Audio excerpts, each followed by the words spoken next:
ഈ അത്ഭുതമാണ് വിശുദ്ധ ഇഗ്നേഷ്യസിൻ്റെ നാമകരണ നടപടിയിൽ പ്രധാന അത്ഭുതമായി കണക്കാക്കപ്പെട്ടത്.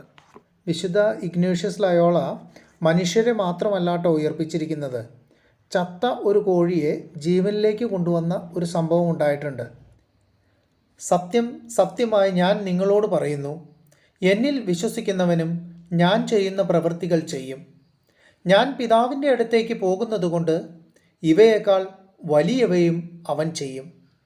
യേശുവിൻ്റെ ഈ വചനങ്ങൾ സത്യമാണെന്ന് സാക്ഷ്യപ്പെടുത്തുന്നവരുടെ ജീവചരിത്രമാണ് മരിച്ചവരെ ഉയർപ്പിച്ചവർ എന്ന ഈ പരമ്പരയിൽ ഉൾക്കൊള്ളിക്കുന്നത്.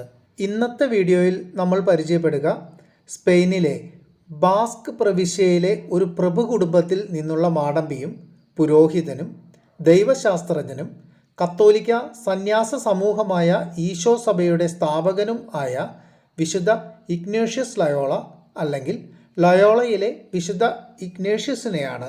വിശുദ്ധ ഇഗ്നേഷ്യസ് ലയോളയെക്കുറിച്ച് അറിയാത്തവരായി ആരും തന്നെ ഉണ്ടായിരിക്കുമെന്ന് എനിക്ക് തോന്നുന്നില്ല. അത്രയ്ക്കേറെ സംഭാവനകൾ ക്രിസ്തീയ സഭയ്ക്ക് നൽകിയ വ്യക്തിത്വത്തിനുടമയാണ് വിശുദ്ധ ഇഗ്നേഷ്യസ് ലയോള. ഈ ലോകം മുഴുവൻ നേടിയാലും നിന്റെ ആത്മാവിനെ നഷ്ടപ്പെടുത്തിയാൽ നിനക്ക് എന്ത് പ്രയോജനം? അവനും അവൾക്കും ഒരു വിശുദ്ധ അല്ലെങ്കിൽ വിശുദ്ധനാകാമെങ്കിൽ എന്തുകൊണ്ട് എനിക്കുമായിക്കൂടാ? അദ്ദേഹത്തിൻ്റെ ഈ വാക്കുകൾ വളരെയധികം ആൾക്കാരെ മാനസാന്തരത്തിനും ഒത്തിരി പേരുടെ വളർച്ചയ്ക്കും വിശുദ്ധമായ ജീവിതത്തിനും കാരണമാക്കിയിട്ടുണ്ട്. ഇതിന് ഉത്തമ ഉദാഹരണമാണ് വിശുദ്ധ ഫ്രാൻസിസ് സേവ്യറും വിശുദ്ധ ആഗസ്തീനോസും. സ്പെയിനിലെ ഉന്നത പ്രഭുവർഗത്തിലെ അംഗമായിരുന്ന ഡോൺ ബെൽട്രാൻ ലയോളയുടെ 13 മക്കളിൽ ഒരാളായിരുന്നു ഇഗ്നേഷ്യസ്. ഇനിഗോ എന്നായിരുന്നു മാതാപിതാക്കന്മാർ നൽകിയ പേര്. ചെറുപ്പത്തിൽ തന്നെ സൈനിക പരിശീലനത്തിൽ വളർന്നു വന്ന അദ്ദേഹത്തിന് കാര്യമായ വിദ്യാഭ്യാസമൊന്നും ലഭിച്ചിരുന്നില്ല. പഠനത്തിലോ മതപരമായ കാര്യങ്ങളിലോ അദ്ദേഹം കാര്യമായ താല്പര്യമൊന്നും പ്രകടിപ്പിച്ചുമില്ല. വീരസാഹസിക കഥകൾ വായിക്കുകയായിരുന്നു അദ്ദേഹത്തിൻ്റെ അക്കാലത്തെ വിനോദം. അങ്ങനെയിരിക്കെ സ്പെയിനിൽ ഫ്രഞ്ചുകാരുമായി ഒരു യുദ്ധം പൊട്ടിപ്പുറപ്പെടുകയും ആ യുദ്ധത്തിൽ ഇഗ്നേഷ്യസിന് പങ്കെടുക്കേണ്ടതുമായി വന്നു. ഇതോടുകൂടി ഇഗ്നേഷ്യസിൻ്റെ അലസ ജീവിതത്തിന് അന്ത്യമായി. ഈ യുദ്ധത്തിൽ വെച്ച് അദ്ദേഹത്തിന് ശത്രു സൈന്യത്തിൻ്റെ പിടിയിലാവുകയും വെടിയുണ്ട ഏൽക്കുകയും കാല് തകർന്നു പോവുകയും ചെയ്തു. ശത്രു സൈന്യത്തിൽ നിന്നും മോചിതനായതിനു ശേഷം തൻ്റെ കാലിന് നിരവധി ശസ്ത്രക്രിയകൾ നടത്തിയെങ്കിലും ഒന്നും തന്നെ പൂർണ്ണ വിജയത്തിലേക്ക് എത്തുവാൻ സാധിക്കാതിരുന്നതിനാൽ സൈന്യത്തിൽ നിന്നും അദ്ദേഹത്തിന് പിരിഞ്ഞു പോരേണ്ടതായി വരികയും ചെയ്തു. പിന്നീട് ദീർഘകാലം കട്ടിൽ വേദന സഹിച്ചു കഴിഞ്ഞ ഇഗ്നേഷ്യസ് വായിക്കാൻ പുസ്തകങ്ങൾ ആവശ്യപ്പെട്ടു. അദ്ദേഹം ഉദ്ദേശിച്ചിരുന്നത് യുദ്ധത്തിൻ്റെയും കാൽപ്പനിക രചനകളുടെയും പുസ്തകങ്ങളായിരുന്നുവെങ്കിലും വീട്ടിലാകെ ഉണ്ടായിരുന്നത് ക്രിസ്തുവിൻ്റെ ജീവിതം, ഡി വിറ്റ ക്രിസ്റ്റി, വിശുദ്ധന്മാരുടെ ജീവിതം, ഫ്ലോസ് സാങ്ക്ടോറം എന്നീ പുസ്തകങ്ങളായിരുന്നു. ഇവയുടെ വായന ആദ്യം അദ്ദേഹത്തിന് മുഷിച്ചിൽ ആണ് സമ്മാനിച്ചതെങ്കിലും ക്രമേണ അവ അദ്ദേഹത്തിൻ്റെ ഒരാത്മീയ പരിവർത്തനത്തിലേക്ക് നയിച്ചു. യേശുവിൻ്റെയും വിശുദ്ധ മറിയത്തിൻ്റെയും വിശുദ്ധന്മാരുടെയും ജീവിതം താൻ വായിച്ചിരുന്ന കാൽപ്പനിക രചനകളെക്കാളും യുദ്ധത്തെക്കാളും സാഹസികവും ആകർഷകവുമായി അദ്ദേഹത്തിന് തോന്നി. നിരവധി ഓപ്പറേഷനുകൾക്ക് ശേഷം കാൽ നേരെയാക്കുന്നതിൽ ഏറെക്കുറെ വിജയിച്ചെങ്കിലും ഒരു കാലിന് നീളം കുറഞ്ഞു പോവുകയും ചെറിയ ഒരു മുടന്തും വിശുദ്ധന് കിട്ടാനിടയായി.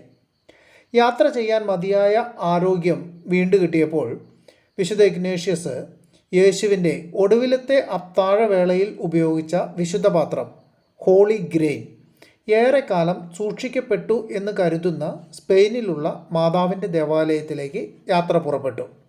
അവിടെ എത്തിയപ്പോൾ ഇഗ്നേഷ്യസ് 3 ദിവസത്തെ പശ്ചാത്താപവും പ്രായശ്ചിത്തവും വഴി ആത്മവിശുദ്ധീകരണം നടത്തുകയും അതിനുശേഷം തൻ്റെ വിലയേറിയ വസ്ത്രങ്ങൾ ഒരു യാചകന് നൽകുകയും തീർത്ഥാടകൻ്റെ പരുക്കൻ വസ്ത്രം സ്വീകരിക്കുകയും ചെയ്യുകയുണ്ടായി. 1522 മാർച്ച് 24 തീയതി അവിടെ അടുത്തുള്ള ബെനഡിക്റ്റൻ സന്യാസ ഭവനത്തിലെ ദേവാലയത്തിലെത്തിയ അദ്ദേഹം തൻ്റെ ആയുധങ്ങൾ ദൈവമാതാവിൻ്റെ അൾത്താരയിൽ സമർപ്പിക്കുകയും രാത്രി മുഴുവൻ അൾത്താരയ്ക്ക് മുൻപിൽ പ്രാർത്ഥിച്ച ശേഷം ആ ജീവനാന്തമുള്ള ബ്രഹ്മചര്യത്തിനും ദാരിദ്ര്യത്തിനുമായി അദ്ദേഹം സ്വയം സമർപ്പിച്ചു. കുറേ നാളുകളിലെ തീർത്ഥാടനത്തിന് ശേഷം വിശുദ്ധ ഇഗ്നേഷ്യസ് സ്പെയിനിൽ തിരിച്ചെത്തുകയും സ്കൂൾ വിദ്യാർത്ഥികൾക്കൊപ്പം ലത്തീൻ പഠിക്കാൻ തുടങ്ങുകയും അതിനുശേഷം തത്വശാസ്ത്രവും ദൈവശാസ്ത്രവും പഠിക്കുകയുമുണ്ടായി. ഇതിനുശേഷം പാരീസ് സർവകലാശാലയിൽ ഉന്നത പഠനത്തിനായി പോവുകയും അവിടെ വെച്ച് വിശുദ്ധ ഫ്രാൻസിസ് സേവിയർ, പീറ്റർ ലെ ഫാബർ, മറ്റു കുറച്ചു കൂട്ടുകാരും കൂടി ചേർന്ന് ഇന്ന് ലോകം മുഴുവൻ അറിയപ്പെടുന്ന, ലോകം മുഴുവൻ വ്യാപിച്ചു കിടക്കുന്ന ജെസ്യൂട്ട് അല്ലെങ്കിൽ ഈശോ സഭ സ്ഥാപിക്കുകയുണ്ടായി. മാർപ്പാപ്പ എന്തു പറയുന്നുവോ അത് അനുസരിക്കുക, ഈശോയുടെ സുവിശേഷം ലോകം മുഴുവൻ പ്രസംഗിക്കുക എന്നതാണ് ഈ സഭയുടെ ലക്ഷ്യം. വിശുദ്ധ ഇഗ്നേഷ്യസ് ലയോളയുടെ സ്പിരിച്വൽ എക്സസൈസ് എന്ന പുസ്തകം ലോക പ്രശസ്തമാണ്. വിശ്വവിഖ്യാതമായ ഈ പുസ്തകം രചിക്കുവാനുണ്ടായ സാഹചര്യം ഞാനൊന്ന് പറയട്ടെ. ദൈവാനുഭവത്തിൻ്റെ ആദ്യ നാളുകളിൽ ഭയവും സംശയവും ഇഗ്നേഷ്യസിനെ പിടികൂടുകയുണ്ടായി. ആശ്വാസമോ സഹായമോ എവിടെ നിന്നും ലഭിച്ചില്ല. ദുഃഖവും നിരാശയും മൂലം കുഴങ്ങിയ അദ്ദേഹം ആത്മഹത്യ ചെയ്യാൻ കഠിനമായി പ്രലോഭിപ്പിക്കപ്പെട്ടു. പെട്ടെന്നുണ്ടായ തോന്നലനുസരിച്ച് പ്രലോഭനങ്ങളും അവയെ അതിജീവിക്കുവാനുള്ള അദ്ദേഹത്തിൻ്റെ പ്രാർത്ഥനകളുമെല്ലാം എഴുതി വയ്ക്കുവാൻ തുടങ്ങി. നിസ്സഹായതയുടെ ആ അനുഭവക്കുറിപ്പുകളെ ദൈവം പിന്നീട് ശക്തമായി ഉപയോഗിച്ചു.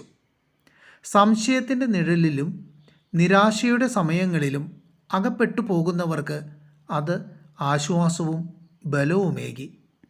ഈ അനുഭവക്കുറിപ്പുകളും പ്രാർത്ഥനകളുമാണ് സ്പിരിച്വൽ എക്സസൈസ് എന്ന പുസ്തകമാവുകയും കാലഘട്ടങ്ങൾക്കും തലമുറകൾക്കും അതീതമായി ലോകം മുഴുവൻ പ്രചരിപ്പിക്കപ്പെടുകയും ചെയ്തത്. വേദനിക്കുന്നവരുടെ ഉള്ളു മനസ്സിലാക്കാനും അവരെ ആശ്വസിപ്പിക്കുവാനും ദൈവം ഇന്നും ആ ഗ്രന്ഥത്തിലൂടെ ഇഗ്നേഷ്യസിനെ ഉപയോഗിക്കുന്നു. സ്പിരിച്വൽ എക്സസൈസ് എന്ന ഈ പുസ്തകം നമുക്ക് ഗൂഗിൾ സെർച്ച് ചെയ്താൽ കിട്ടുന്നതാണ്. നിരാശയിലും ഒറ്റപ്പെടലിലുമായിരിക്കുന്നവർക്ക് ഇത് ഉപകാരപ്രദമായിരിക്കും. 100ഓളം അത്ഭുതങ്ങൾ വിശുദ്ധ ഇഗ്നേഷ്യസിലൂടെ സംഭവിച്ചതായി അദ്ദേഹത്തിൻ്റെ ജീവചരിത്രകാരനായ ബർട്ടോളി രേഖപ്പെടുത്തുന്നു. അതിൽ മരിച്ചയാളെ ഉയർപ്പിച്ച ഒരു സംഭവം മാത്രം ഇപ്പോൾ പങ്കുവയ്ക്കാം.